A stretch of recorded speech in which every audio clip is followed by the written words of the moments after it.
Hey everybody out there, it is 312, the HRP podcast, but not for very long, because today we will be sharing with you a special episode from HRP's other podcast. You may not know this, but HRP has a PFAS-specific podcast called P3, the PFAS Pulse Podcast.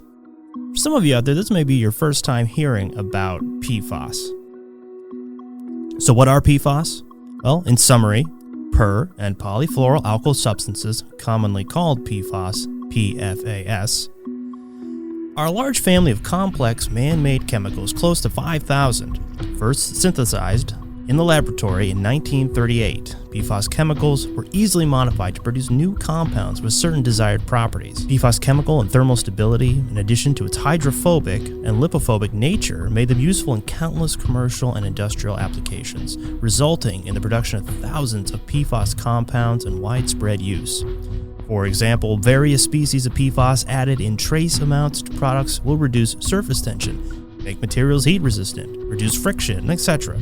The very properties that made these chemicals an industrial success allow PFAS to persist in the environment and travel long distances in groundwater and air without losing their toxicity, potentially impacting areas well beyond the release area. Due to PFAS's ubiquitous use and unique ability to persist in the environment, they have been detected in low concentrations throughout the environment and within humans and animals. These detections have raised health concerns since several health effects have been linked to PFAS exposure through direct contact or ingestion of food and water, including developmental delays, liver and kidney problems, cancer, and impacts on the immune system and other organs. PFAS have also been linked to increased cholesterol and pregnancy-induced hypertension. To further complicate the PFAS issue, regulatory focus was initially on PFOA and PFOS, two of the most commonly used PFAS, leading to a voluntary production phase-out by U.S. manufacturers by 2012. However, due to the phase-out, chemical manufacturers have developed PFOA and PFOS replacements, commonly referred to as short-chain PFAS. These replacements are very similar molecularly, potentially just as toxic, but also can combine in the environment, opening entirely new concerns. That is, straight off PFAS basic review sheet provided by HRP, which you can find on the PFAS Pulse. The PFAS Pulse is a news aggregator and resource for all things PFAS, which you can subscribe to by going to hrpassociates.com/PFAS to get all the latest and most essential information related to this incredibly important and potentially very dangerous compound. But today's episode is not here to give you a review of the basics of PFAS. It is instead to bring you an episode of P3, the PFAS Pulse Podcast, where myself, Shaun Malin, regional manager of our Southeast offices, and attorney Rita Bolt Barker come together to discuss PFAS's addition to CERCLA, the Comprehensive Environmental Response Compensation and Liability Act, also known as CERCLA, and more commonly known as Superfund. And the recent news which has come out is the addition of PFAS as a hazardous substance under CERCLA, under the Superfund. And on this episode of P3, you're going to hear all of the reasons why this is such a huge piece of news and the wide-ranging implications it has. And we take you now to P3, the PFAS Pulse Podcast. Hey everybody, welcome back to P3, the PFAS Pulse Podcast, the companion podcast to HRP's subscription service, the PFAS Pulse, an aggregate service for everything related to PFAS. I am Tom Simmons, your host today, joined by co-host Shaun Malin, regional manager for our Carolinas office, and attorney Rita Bolt Barker, who are with us today to talk about the possible addition of PFAS as a hazardous substance to CERCLA. I'm Rita Bolt Barker with the White Law Firm located here in Greenville, South Carolina. We also have offices in Columbia and Spartanburg. We're a full-service corporate law firm, and my area is in environmental law, specifically environmental litigation and counseling. I'm going to toss it over to Shaun now for a bit of a more detailed introduction. Shaun, can you tell us what's going on there? Thank you, Tom. Happy to be here today. I'm glad to be here too. Thanks for asking me to join you. Today, I asked you to come in to talk to me about the recent movement on the CERCLA front in regards to PFAS. Now, you and I have talked when we cross paths out in the community and things like that. And we've talked a lot about the different, I'll use the phrase, softer regulations that have come out, mostly on the reporting side, and the White House's plan to roll out PFAS regulation.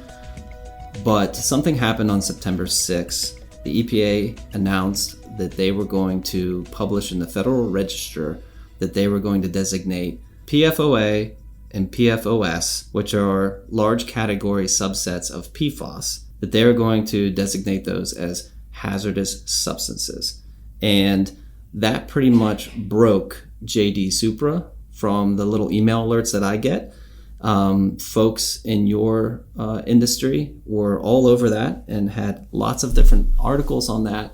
And the general consensus from all those was that the CERCLA designation was going to have the most financial impact to the emerging regulation of PFAS. As opposed to some of the other regulations. And a lot of that stems from, with CERCLA being otherwise known as Superfund, now we're getting into responsible parties, potential responsible parties, liability protections, liability costs associated with cleaning up different things. And again, I think we get into the landfill, the public works, the municipality space now, as opposed to, a chemical manufacturer. So with that framework, I'll kind of let you freeform a little bit on what your knee-jerk reaction was when you saw that. Obviously, we knew it was coming, right? I think the timing and maybe the shape with how it was going to get released was in question. But so what do you think about that? It's big news, but also expected news. EPA had been signaling for some time that this was coming. The reason it's big news is because it's CERCLA, and CERCLA is the behemoth of all the environmental laws because of its strict liability structure. It captures so many categories of responsible parties, and you and I both know that these sites that are designated as CERCLA sites are sites that require our clients to devote significant resources and time. So that's why it's big news, right? Because it means there may be more CERCLA sites. It also means that existing CERCLA sites may look different than we first planned.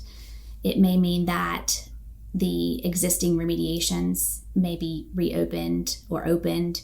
It may mean that sites that thought they were at the tail end of a remediation get reopened. Right. I don't know how much that will happen because it's unclear to me, and I'd love your thoughts on this, how many sites are undergoing a remediation for which the remediation wouldn't already be solving PFAS problems. Yeah. Probably there are some. I think we're likely to see, in the immediate future, we're likely to see more emphasis on new sites that are in that investigation feasibility study phase. We'll think more about how we prioritize sites based on the listing of these substances. I also think there's going to be an environmental justice piece here that we have not seen in practice. EPA and numerous agencies have talked about environmental justice before, and let me back up in case our listeners are not familiar with that term. EPA's definition of environmental justice is the fair treatment and meaningful involvement of all people, regardless of race, color, national origin, or income, with respect to the development, implementation, and enforcement of environmental laws, regulations, and policies. EPA has a renewed emphasis on environmental justice in this administration. As a result of that, I think we're going to see communities that might be more impacted by the presence of PFOA, PFAS. Those sites might get a higher priority. They might even get more investment up front. And there is a lot of investment, right? I mean, the infrastructure bill had over $1 billion that was at a high level earmarked for, I think they phrased it as municipal water supplies and things of that nature. But I think anybody following the PFAS thing knows that that's kind of code for, we're going to invest money into this. And that's one of the things that we've talked with our clients a lot is that, this has been shifting from, hey, this regulation's coming. And I think that a lot of the manufacturers or industries of interest, right, have been, okay, well, we'll just kind of sit back and wait and see how this unfolds. We don't like what we're hearing. It sounds like they being the EPA is getting the cart before the horse on all this. especially when you get into analytical limitations with how to measure, and that's a whole different podcast that we've already done. So we won't bore our listeners with that. But I think that the environmental justice is definitely something that we have received unsolicited calls from our client base to discuss that. So it's really on really on a lot of folks' radar on all that. As far as the investigations, I think you're 100% spot on that how do they implement this, right? That's the big question. You could see a situation where this is probably not the right term, but some sort of grandfathering clause, like how do we go back in time and capture the sites that are currently under remediation, and how do we deal with those? I think it's easier. It's an easier lift for regulators to start that conversation with newer sites, right? I think that's obvious. I don't really know how they're going to go back, and the fact that these chemicals are ubiquitous and there's so many different industries involved with this, it's really going to be difficult. Something that sticks out in my mind, because I see a lot of similarities from what ASTM is doing with the rollout with the whole indoor air situation.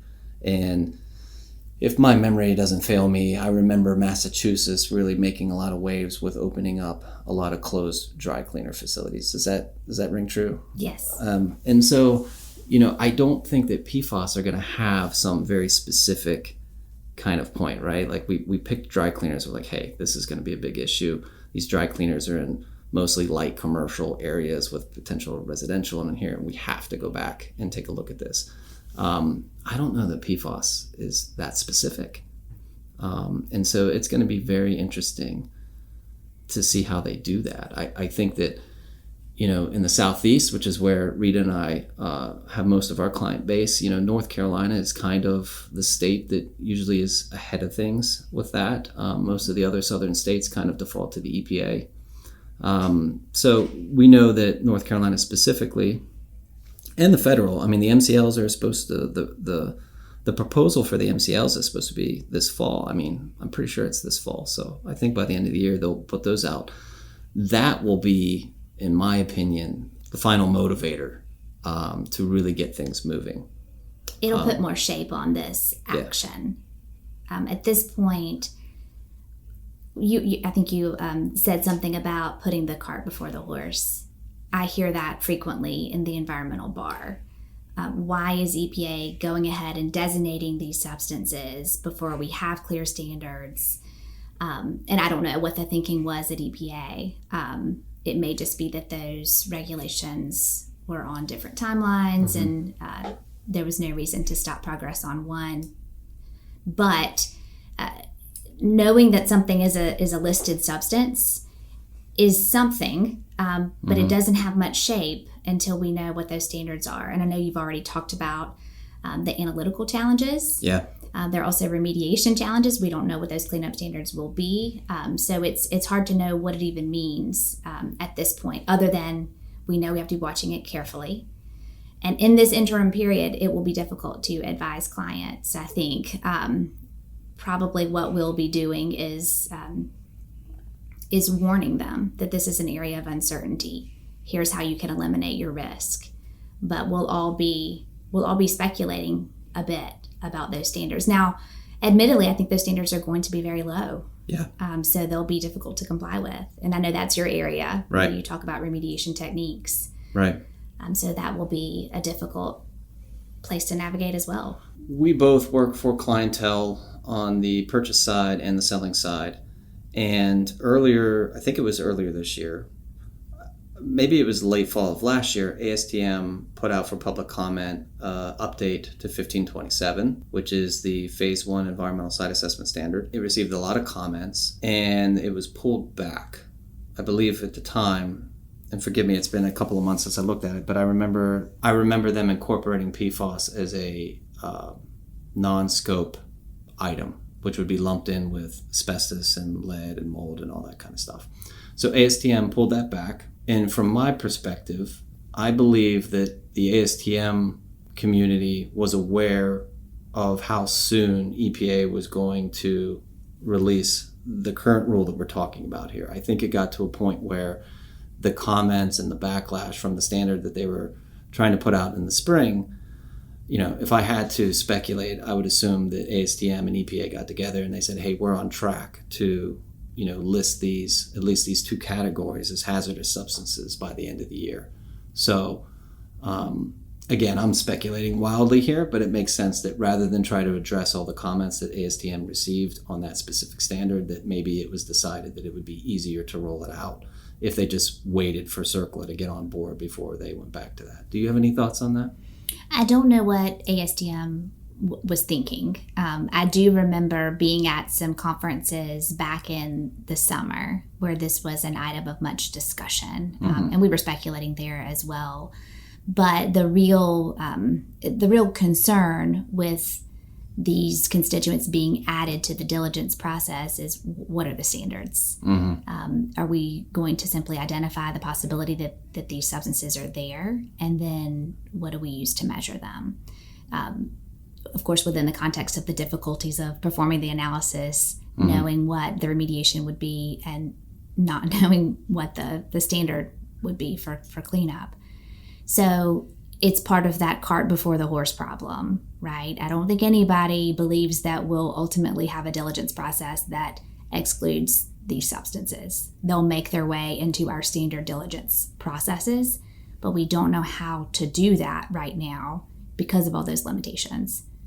I think what we'll see in this interim period is we'll see various types of solutions proposed by consultants and lawyers within what is comfortable for clients' risk tolerance, right?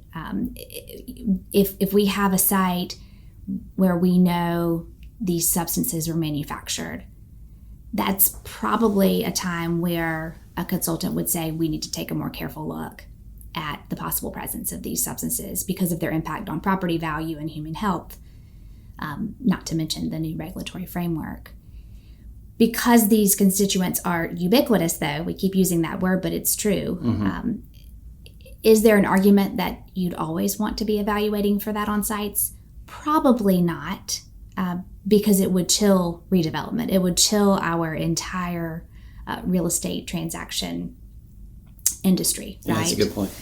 I think you'll see even more movement or creative solutions in the redevelopment area where you have parties doing voluntary redevelopment. It's not just a standard commercial real estate transaction where everyone needs to check the boxes of having done due diligence that satisfies their lenders, right? But if you have a party that is working perhaps with a regulatory agency to do a brownfield redevelopment project, you might see more tolerance for a more robust analysis of these constituents as well as other emerging contaminants.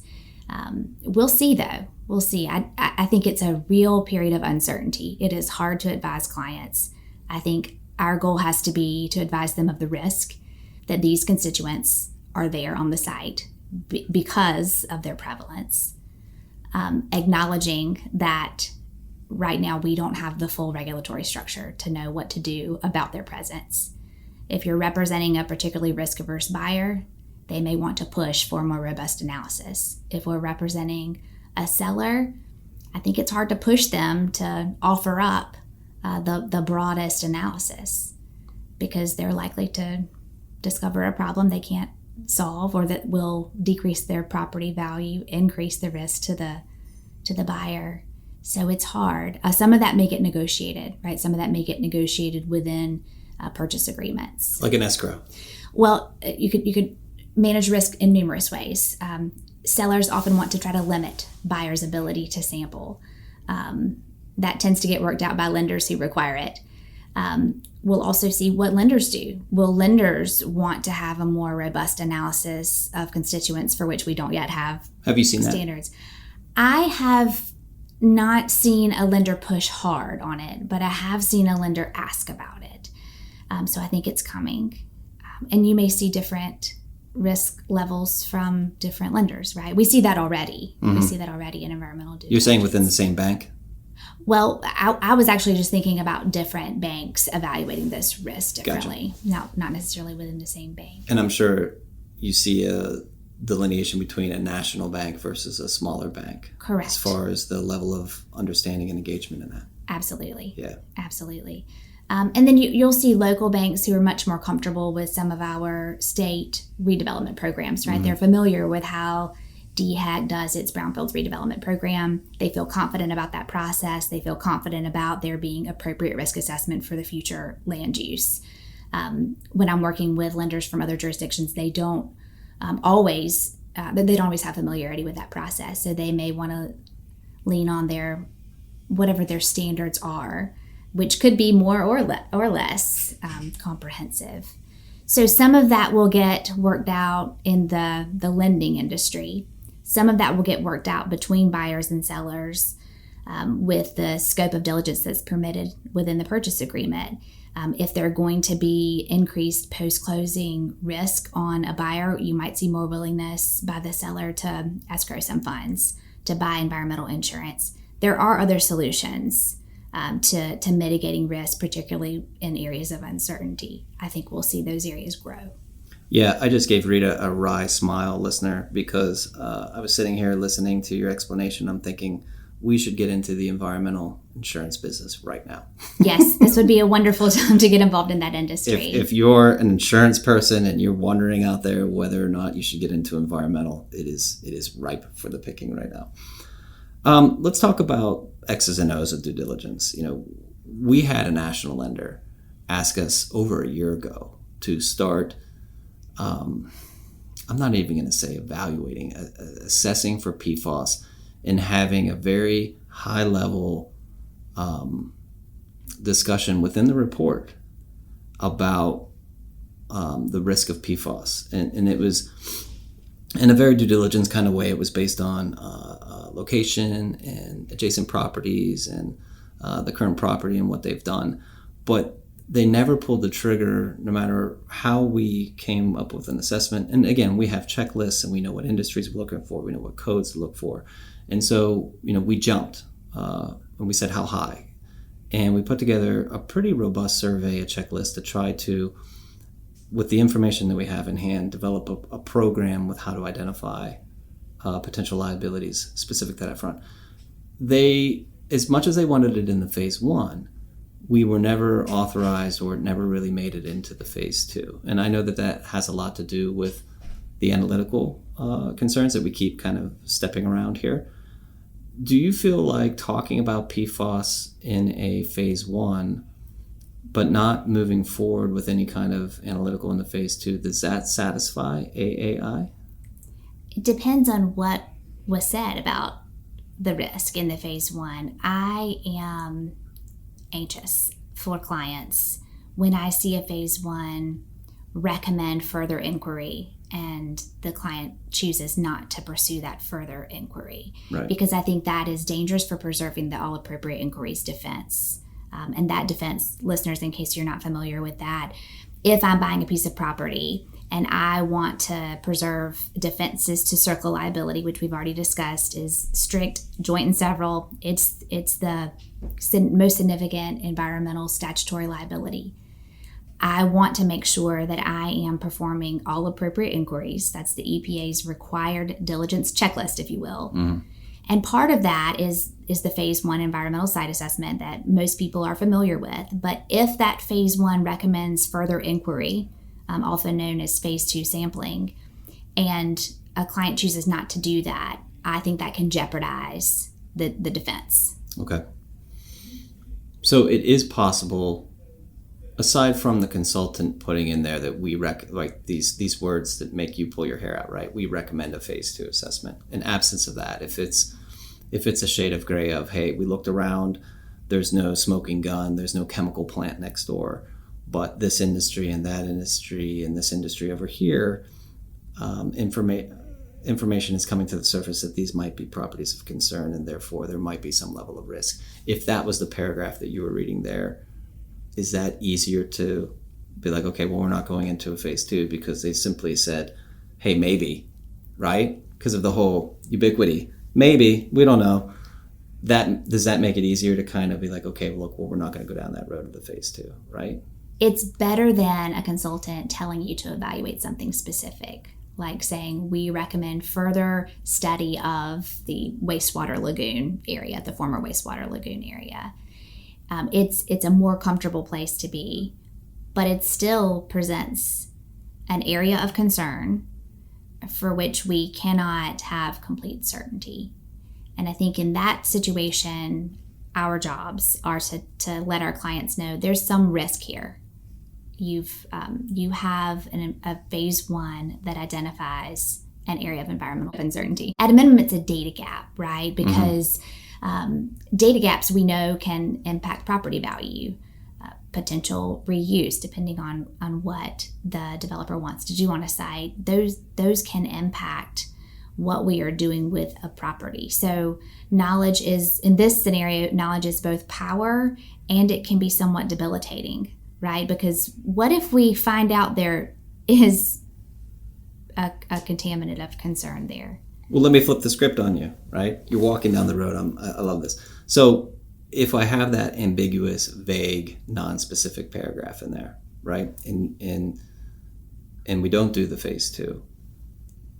And then 5 years from now, somebody punches a hole in there and we find PFAS in there. Will that vague paragraph help? Will that in turn help the current owner from liability for the PFAS? My vague, ambiguous paragraph in there saying maybe. Is that going to help on the opposite side of the table in the future? It could go both ways, right? Because you've arguably created some kind of baseline. Mm-hmm. So anecdotally, that's right. So the if I represented that property owner, I would say, well, look, we couldn't have contributed this. It pre-existed because of all these adjoining land uses. Mm-hmm. Look, our consultant identified this, so it's not an issue we caused.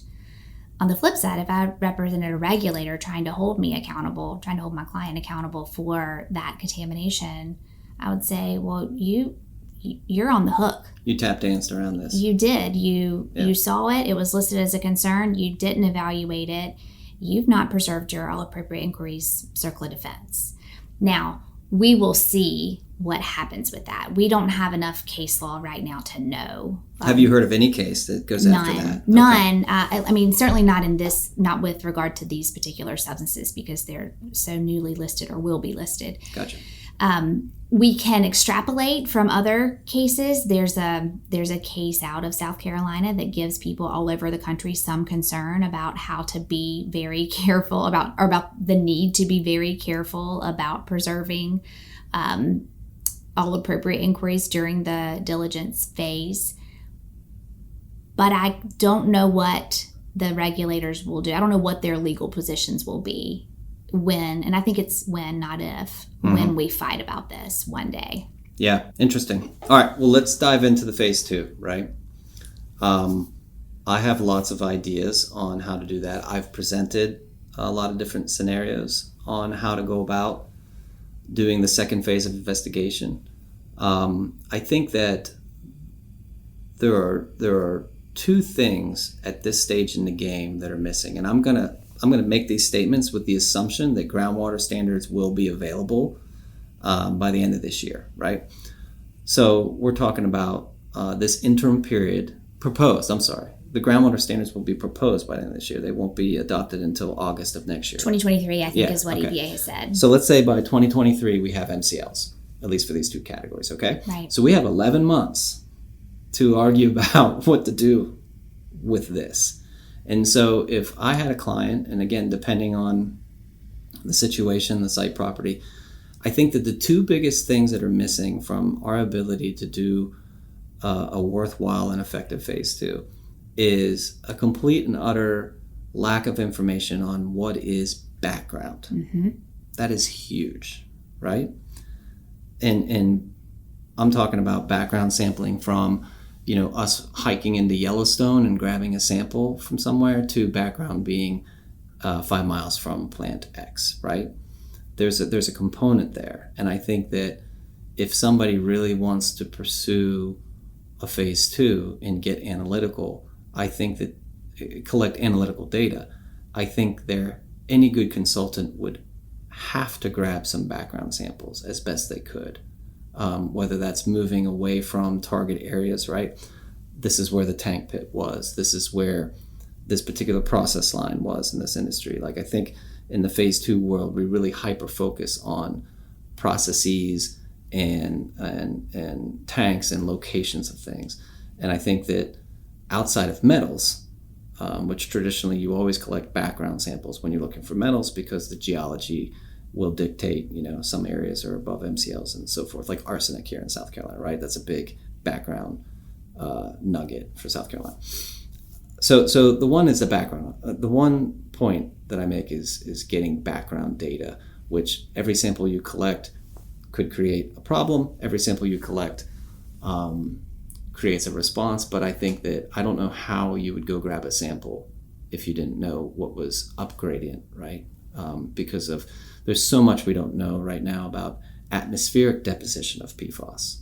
The second thing is the analytical, and what do we do while we're waiting for August to come around, right? We know what they're going to propose.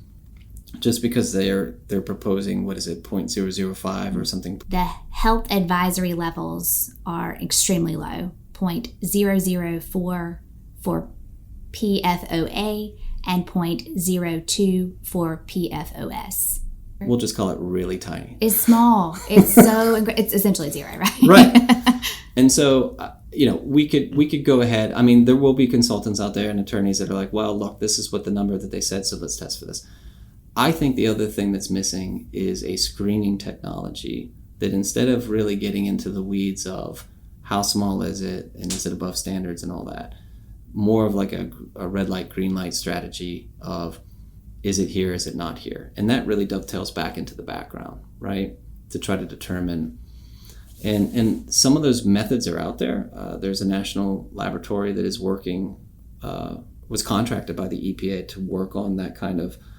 I always liken it to TPH, right? Total petroleum hydrocarbons, and how we screen petroleum sites kind of in that red light, green light way. I've tried to pitch that approach to several different clients who were concerned about PFAS, and we never got there, because at the end of the day, I think, even if I check myself, I don't know that analytical method is formally adopted yet. I think it's still in process, even though the method is out there. Like, I can pay for it and get that data.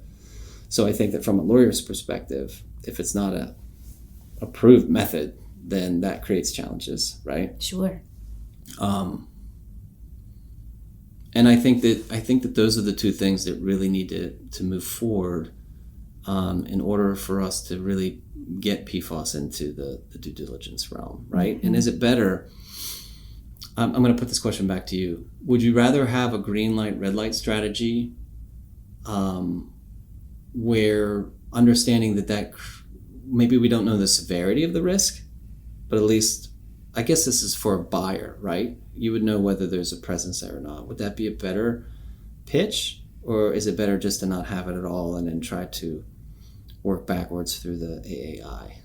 Like, what are you going to do? Rita, what are you going to do for the next 11 months? Like, what are your ideas? Well, I think what I'll be doing, what you'll be doing too, most lawyers and consultants will be doing this, is saying, wow, this is an area of significant uncertainty.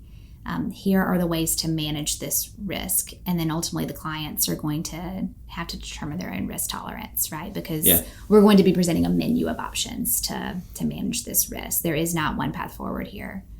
When we talk about background levels, what do we mean by that? With things like arsenic, we know those are naturally occurring, right? We know those are in the environment. This is different. PFOA and PFAS are here because we're here, right? So it's a bit different, and I don't know how convinced regulators would be by that number. Now, they might be convinced when it comes down to the determination of what is an appropriate remediation, how should we prioritize a site, knowing those background levels. But I don't know that makes us feel safer or not, knowing those. According to the EPA, the Arctic has these constituents in... Yeah, at the top of Mount Everest. They're everywhere. Because you're up there with your Gore-Tex gear, spreading PFAS around on your hiking trips. Well, and I think it's in the air, right? It migrates. So even where humans have not necessarily touched, we've touched indirectly. So I think we'll see that it's everywhere. Yeah. I think that, and I haven't been able to find the pod of nerds that wants to talk to me about this, but I think the atmospheric deposition of PFAS is going to be just blow people's minds. I think it's going to be very much like mercury from coal burning power plants. I think if you look at the Comores information that's out there in the areas where there's deposition on soils that are miles away from the plant, you look at the wind direction in there. I mean, you don't have to be some sort of hotshot scientist to put two and two together there. That's going to be that's really going to open up the can. Yeah. So knowing that it's everywhere, I think in a way justifies what the agency has done here. But it doesn't make managing what the agency has done any easier, because we do know that it's likely to be everywhere. And then how do we manage that? We can't designate the entire globe a Superfund site. I mean, we'd have jurisdictional issues with that, of course, but also that's not manageable, and that's not how we would want to invest our resources, right? Right. I think you're also going to see a real push for some exemptions. I think you're going to have to see a real push for some exemptions in areas like wastewater utilities, firefighting, aviation sites, because as a matter of how we invest resources, I just can't imagine that we want to put that cost on wastewater utilities, which are probably receiving. They're not necessarily exacerbating the problem. They're receiving contamination and then not being able to treat that, not being able to remediate that, and in some cases permitting the spread of biosolids, which in many jurisdictions is a permissible use. Right. If we place that cost on wastewater utilities, which would arguably be within the category of responsible parties under CERCLA, the way the statute is structured, then what we are going to be dealing with is a significant issue, right? We're going to have wastewater utilities all over the country being designated as PRPs. And then ultimately, I think passing those costs on to consumers, to ratepayers. So I'm expecting pushback from that industry, and it's probably justified as a matter of public policy. Where that will go, I don't know. But that industry would be adversely impacted by this. Also, when we think about putting out fires at military sites, at airports, the higher priority in those moments is the emergency. Public safety. Right now, I will say that the technologies for firefighting foams have changed. And the foams that are used to fight fires today have much less, if any, depending on their age, any of these substances in them. But the same thing that made these chemicals so widely used, that they were so effective, also means that they are going to be with us for a very long time in our environment. Do we want to classify every site that was the site of a fire response as a Superfund site? I can't imagine that that's workable. Yeah. So I think going back to our earlier comment, how will this impact sites? I think you'll see a renewed effort on prioritizing, because EPA knows it has to. We just can't. We don't have the resources. The citizens don't have the resources. The agencies don't have the resources to designate everywhere a Superfund site. So we'll be looking at which sites have the greatest impact on human health. So I think you'll see a focus on sites where drinking water is impacted, as well as sites that have a more significant environmental justice impact. Do you see, those are all great points. I totally agree with you on the municipal government front, right? Public service type industries. What about the manufacturing sector, right? Oil and gas just is the first industry that pops off the top of my head that, by the way, has PFAS, but also has a significant amount of exemptions from a variety of different environmental regulations. How is that going to work? So are they just going? Is CERCLA going to? Historically, and forgive me for the history lesson here, but historically, is that the way this is going to go? I mean, are they going to put out the CERCLA reg, and then through litigation, they will backtrack and put carve outs into the regulation or carve-outs is probably a bad term. Exemptions, thank you. Are they going to do that after the reg is out there, or will the reg stall until all of the lobby groups of all these different industries kind of get their 2 cents in there? Like, how do you see that unfolding? We'll see. I don't know the answer. My prediction is that the listing will proceed because I think it's likely sound in terms of why the agency determined these substances must be listed. The science seems, I'm not a scientist, but it seems rather robust to support the listing of these substances. And I don't think EPA is unaware of the impact of this listing. It likely knows that this will create significant issues in terms of the breadth of new sites, existing sites being reconsidered. But if we are going to have any kinds of exemptions or carve-outs, I expect that to occur at the congressional level. We'll see whether CERCLA gets amended in some meaningful way. CERCLA is not the most perfect statute. You and I know this from practicing within CERCLA for years.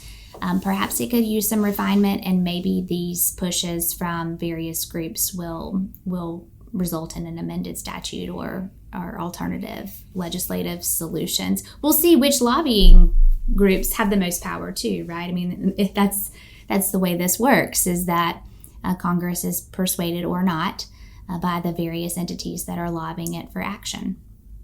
The fact that Congress would get involved with this makes me want to put my head on the desk. But that's how it's going to go, right? So the reg will come out, and then administrations forever will battle back and forth about tweaking things and making adjustments and all that kind of stuff. Probably. And I'm not guaranteeing that this particular action isn't challenged. I think it could be legally challenged. Most things EPA does are challenged in courts by various groups. So if it's challenged, and again, we're getting into your world here, if it's challenged, does the reg stand until, like, what comes first? Is the reg set on hold until the case is resolved, or does it stand and we operate by it until otherwise? How does that work? Well, it would depend on when the challenge comes. If the challenge comes during the promulgation process before it's made a final rule, it would not be a final rule. Some of that will depend on when it gets challenged, where it gets challenged. We saw the mass confusion that occurred following the regulation of waters of the United States under the Clean Water Act. And despite many years of regulatory action, we are back to a place in time where we are all as confused as we were before. So I'm hopeful that we'll have more clarity from the courts if the courts get involved in this area, but we'll see. It's too early to know what challenges might be out there. Well, that really factors into our back and forth about due diligence in phase 2s. I mean, if you have a good feeling, and I do too, that even though public comment period ends November 7th or something like that, then by first quarter of next year, there could be a challenge and this whole thing just gets set on the side. That makes sense to me. You get back to CERCLA.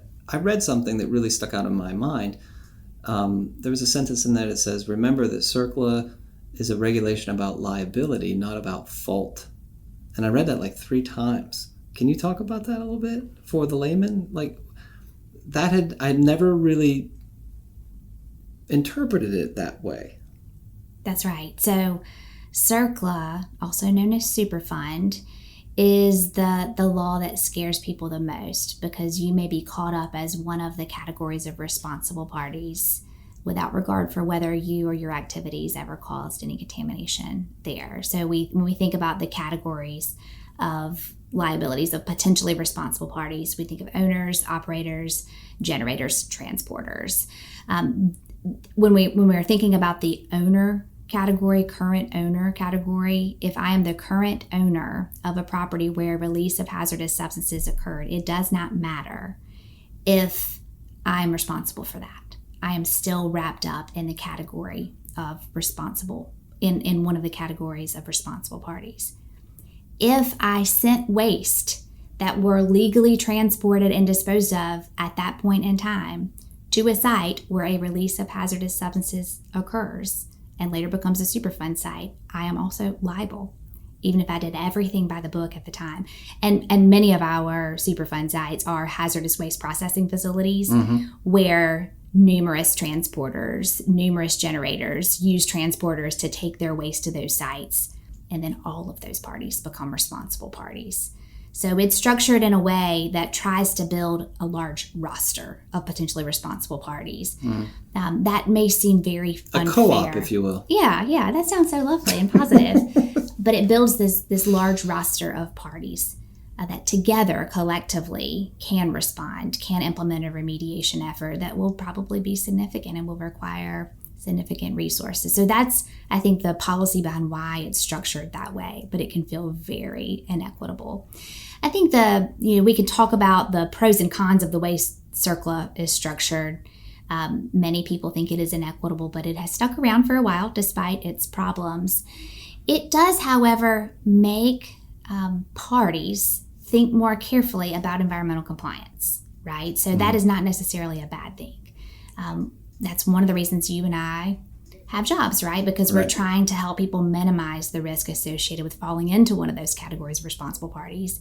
And fortunately, there are steps that clients can take to minimize their risk in both the way they handle their daily activities, their daily EHS activities, and the way they perform diligence on a transaction involving real estate. You're going to be very busy.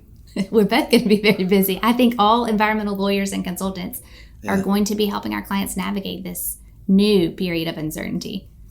We've had some high-level conversations about with specific industries that currently have an NPDES that are now starting to, they've had on the back of a budget sheet that maybe at some point in time they were going to invest in their own wastewater treatment plant or pay for the line from the POTW to come to their facility because maybe they were on the outside of town or rural.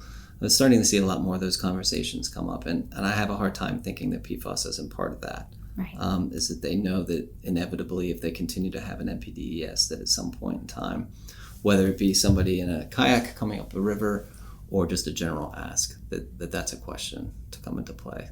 That's right. I think some of the facilities are curious. Why are we being targeted? Is it because of our historic operations here?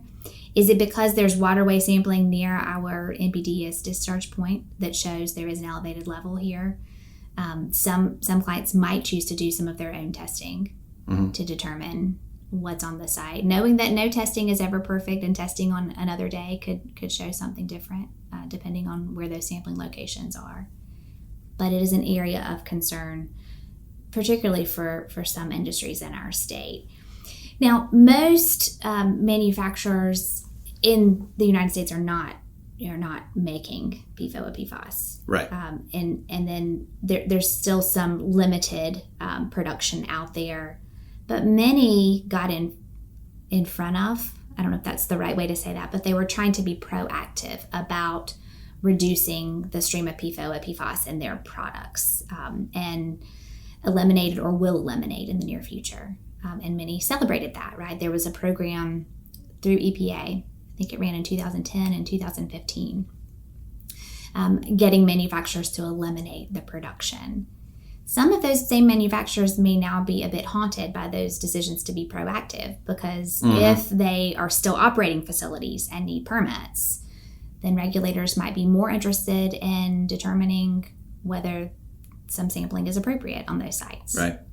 So I never want to stand in the way of anyone being proactive, but sometimes it can have unintended consequences. Yeah, I'm worried about the mid-size to the little guys. Yes. Right? I'm worried about the chemical tollers that are receiving raw product in 250-gallon totes that have a very generic SDS and that they have no idea. And we've had some of those conversations with attorneys like yourself and with general counsels and all that. That seems to be a pretty big hole in this whole puzzle as well, is trying to get information from upstream about what is in, this particular fluid. Right. That seems to be a big gap. Right. That I don't really, I guess, And to further that point, I don't see it closing, given current regulation, structure, information. Like, I don't see that gap closing anytime soon. Right. Do you agree with that? I think so, yes. Yeah. One good thing is if you have a site where these substances are found, you could likely argue they come from numerous sources. There you go. I don't know if that's a good thing or a bad thing. Perhaps both. But we'll probably see a whole industry of forensic consulting. We already have that industry, right, with Superfund sites, and there are consultants dedicated to evaluating when constituents were released, from what sources, depending on the degradation level.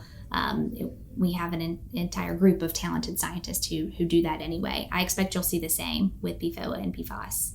To the extent the science allows them to do that, I don't even know if the science is as reliable about determining when a substance was released during what era. I don't know if that science even exists for these constituents. Do you know? At this time, I do not. Yeah. At this time, I do not. I haven't seen that. But we see that with solvents, right? So is there petroleum? That's right. Is there an equivalent scientific method with regard to PFOA and PFAS? I don't know. Yeah, this is a great point. I mean, I can see the chains, right? The chemical industry, the program that you mentioned, right? About, did you say 2010 and 2015? I think it was 2010, 2015. I think you're right. I think that the movement from the long chain and then their substitute were really just short chain chemicals of the same program. I think that those demarcations in time will help us with a little bit of that.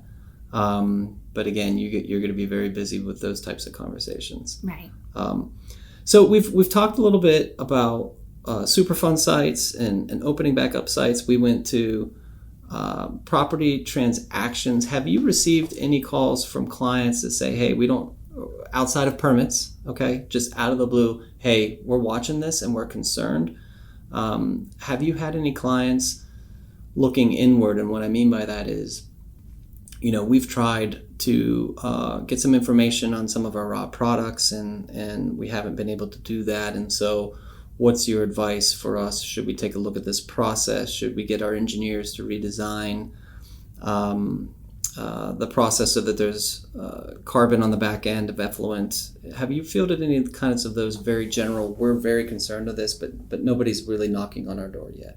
I have fielded some calls about general concerns, but nothing more than we're concerned. What do you recommend?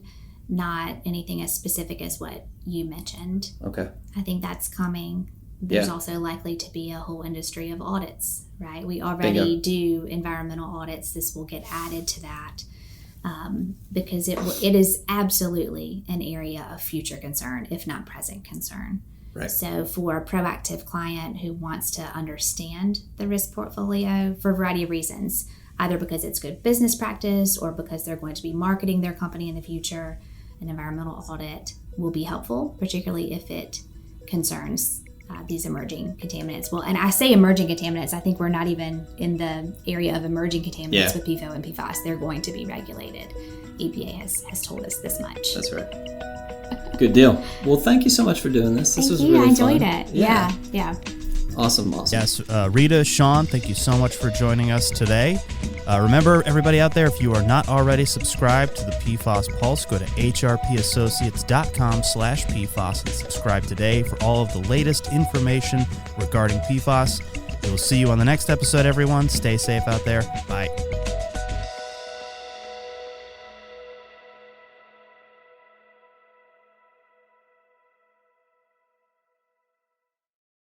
Okay, that was the episode of P3, but don't go anywhere yet because we still have the Play Hard section of 312. It is not a proper 312 podcast without one.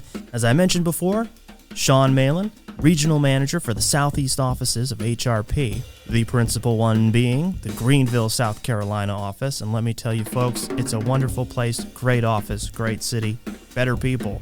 Just fantastic all around. I was lucky enough to get to speak to 3 of the staff at this office and talk to them about why they love being in Greenville and working there.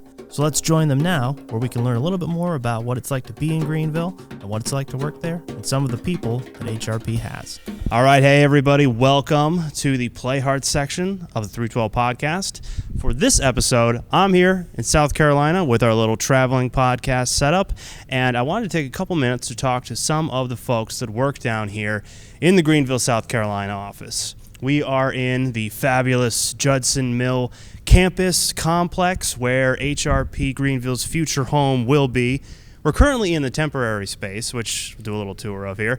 It's pretty impressive. And we wanted to take some time now to get a sense of why the other folks that work here like it, why they choose it, why they stick with it. So for our first guest, do you mind introducing yourself to the audience out there? Hey guys, my name is Matthew Wallace. I'm a project consultant with HRP. We have just moved into this new place in Judson Mill. I love the temporary spot, honestly. If we stayed really here at the temporary spot, I'd be cool with it.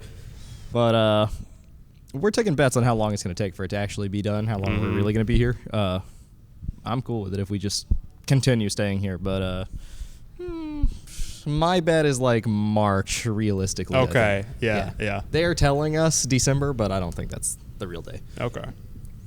And can you tell us a little bit about some things that you like about Greenville? What is it about living here, working in this area that like draw you to it or attract you to it? Why I love Greenville. Yeah. This is going to sound rehearsed because it is rehearsed because I tell this to everyone. We as in the royal we in Greenville, we don't have the best water in South Carolina or the United States of America. We have the best tap water on planet Earth. I used to have a job where I would travel from landfill to landfill and sample the water.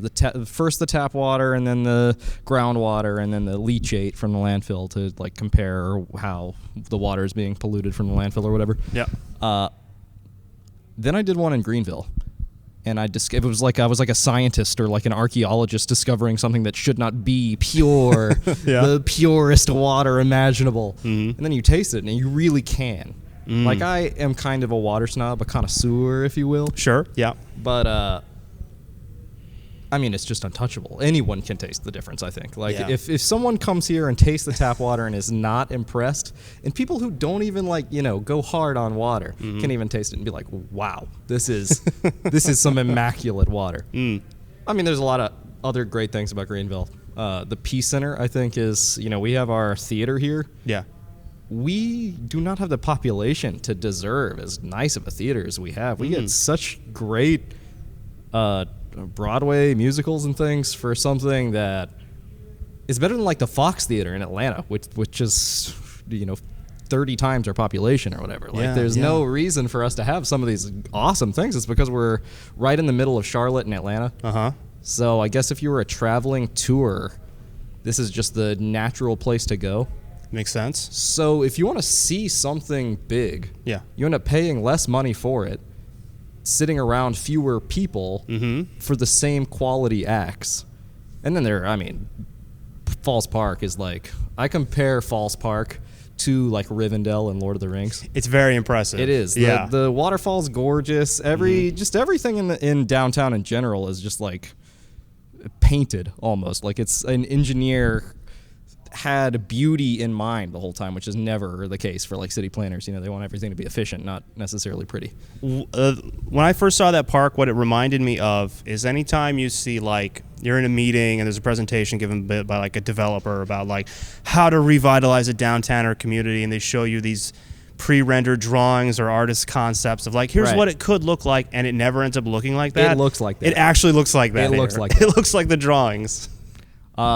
Yeah, they beat Walmart or whatever. When Walmart came in the late 2000 or early 2000s to all these small towns, Greenville wasn't really a small town, so they kind of had that advantage going, I guess. But all the downtowns like shut down, and Greenville really came up with some plan to engineer a way to have the old style downtown with also. I mean, every single weekend there's something to do.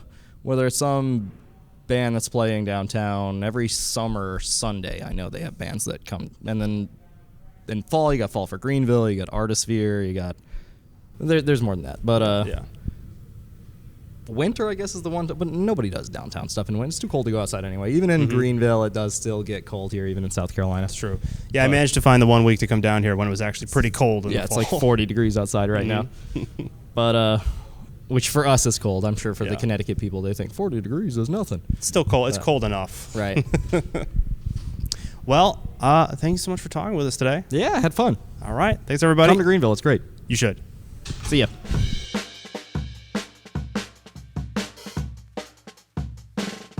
All right, hey, folks. I am here with Cynthia Ollie, another one of HRP's Greenville staff, here to talk to you about living and working in Greenville and the greater Greenville area and why you should consider it. Yes, thank you for having me today and asking me about Greenville. I mean, we love Greenville. I have a family, so the best thing about Greenville is all the activities that we can participate in on the weekends, and especially with having a child.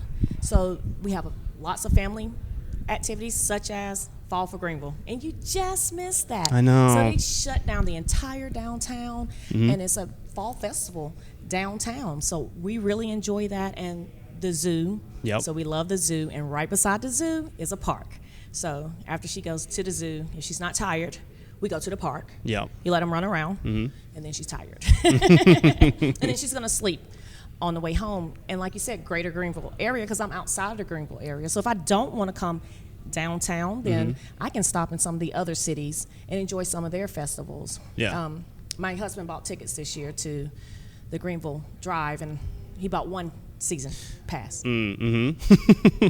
I know I said that we were a family, but he really enjoys the baseball team here, and we're lucky to have the baseball team here. The Shoeless Joe Jackson Museum is across from the ballpark. Yes. And so it is just a great opportunity for everyone to experience Greenville. And they have boutiques. Oh, yeah? Come on, shoppers. Great come shopping? On. Yes, great shopping. Uh-huh. Yes, because we like to look good at work. Absolutely. Be stylish when we see our clients. And, of course, coming to Greenville, the weather's great. Definitely. It's beautiful, and we experience all 4 seasons. We're close to the mountains. You can get to the beach. So it's a great place to live, to work. A lot of young professionals around here. Yeah. We have a lot of corporations here that you can meet other people. So that is just great. So we have a great atmosphere here. You can enjoy Greenville. When are you moving? I know, I'm thinking about it. I really am. I might be down here myself. I'm talking myself into it. Oh my goodness! So you're going to move down to Greenville, and what do you like about this area since you get to visit every now and then? It's just how much great stuff is packed into the downtown area, which is something I always want and look for in a city. It really just checks all the boxes I want for something. And I'm probably going to go and do some hiking this weekend, and that's a big thing for me, is being close to, good trails, nice mountains, and you're really close to that stuff up here. Yes, and we also have, when you get to the mountains, you can actually do some things on a river. So I think there's a couple of whitewater rafting. We're not that far from whitewater rafting. Yeah. So that is great. So just come on down to Greenville, and you can hike. And you think we can talk you into moving to Greenville? I think it'd be pretty easy. It's going to be pretty easy. Yes. Well, after you enjoy this weekend, I'm going to ask you again. Okay. And I'm sure we can find you a place at the Judd Hut. Yeah. By HRP. Walking distance to downtown. Walking distance to work. Perfect place. Yeah, you're just so close to everything. Yes, here. we It's are great. so close to everything. So. All right, well, Cynthia, thank you so much for talking with me. Really appreciate it. Yes, and thanks for talking with all of us. Yes, come to Greenville now. Come to HRP, Greenville. Greenville, we won't disappoint you. It will not. All right, thanks, Cynthia. All right, folks, and next up from the Greenville office, Sam Mueller. Sam, how you doing? I'm having a fantastic Friday. How are you, Tom? Same. Okay, so we are here talking with the folks about living and working in Greenville and the greater Greenville area, some of the positives of it. So for you, what do you think are the benefits of being here? What do you enjoy about living and working in Greenville? I never really saw myself as a city person before because I love the outdoors. But the way this city is set up with great access for pedestrians and bicyclists and access to the parks right in town is awesome. So As you saw me roll in there, I was on my bicycle. I ride my bike to work every day, rain or shine. I don't have to drive anywhere if I don't want to. Yeah, it's crazy. You really can get around everywhere here. On foot, bicycle. It's so nice. We have an awesome trail system called the Swamp Rabbit Trail that goes all the way north and south through the county, and they're adding on to it every day. So. And I love the access we have to rivers and lakes and mountains, hiking trails, bike trails, all of it. No, it's so cool. Yeah, the park here too, we were talking about earlier, is just absolutely gorgeous. That one right in downtown. What's it called again? Falls Park. Falls Park. Yeah. Oh, yeah. Spectacular. Absolutely. There were some folks with a lot of foresight that brought that park together here for the city, and we've certainly benefited from it. Yeah, 100%. So we've talked about the city a bunch. As an outdoorsy kind of guy, what's close to here that you would recommend for people who want to get maybe a little more into the natural world? Okay, well, yeah, our closest in town here is Paris Mountain State Park. It's hard to miss Paris Mountain when you're driving around town. It's pretty good relief, about 1,000 feet of relief over the surrounding area. So, and the state park's got a bunch of trails for mountain bikes and hiking, and a couple of lakes you can go fishing in, a nice campground. So that's nice and close, so for a in-town adventure. But if you go a little bit further out, it's only about 45 minutes to get to the Blue Ridge Escarpment, where there's a number of other state parks and other state land. Jones Gap State Park and Table Rock. I mean, it's fantastic, world-class views and hiking trails and all that. Yeah. What do you think is like your number one recommendation for people to try out if they're down in this area? Ooh, if you're up for a challenge, the Table Rock hike. I'm going to do that this weekend. It's a serious climb, but it is incredible. Yeah. You end up on top of a huge outcrop of the Table Rock gneiss, and it's beautiful views all the way. You should be able to see downtown Greenville from up there. So. Yes, very cool. All right. Well, Sam, thanks so much for joining us today. Really appreciate your insights about Greenville. Always happy to provide it. All right. Thank you so much. And hopefully you've gotten a better sense of what it's like to live and work in the Greenville area. And if you're thinking about moving down here or even just visiting, do so. You won't regret it. We'd love to have you. Absolutely. All right. Thanks, Sam. Bye, everybody. Okay, folks. Well, thank you for joining us on this remote episode of the 312 Podcast, the Play Hard section here from the temporary space in the Greenville, South Carolina office. We look forward to seeing you again. If you liked this video and the corresponding work hard section, of course, be sure to leave a like, subscribe, hit the bell for notifications, and if you're still listening to the audio portion of the podcast, leave us a 5-star review. Really helps us out. Thanks, everybody, and we'll see you later. Bye.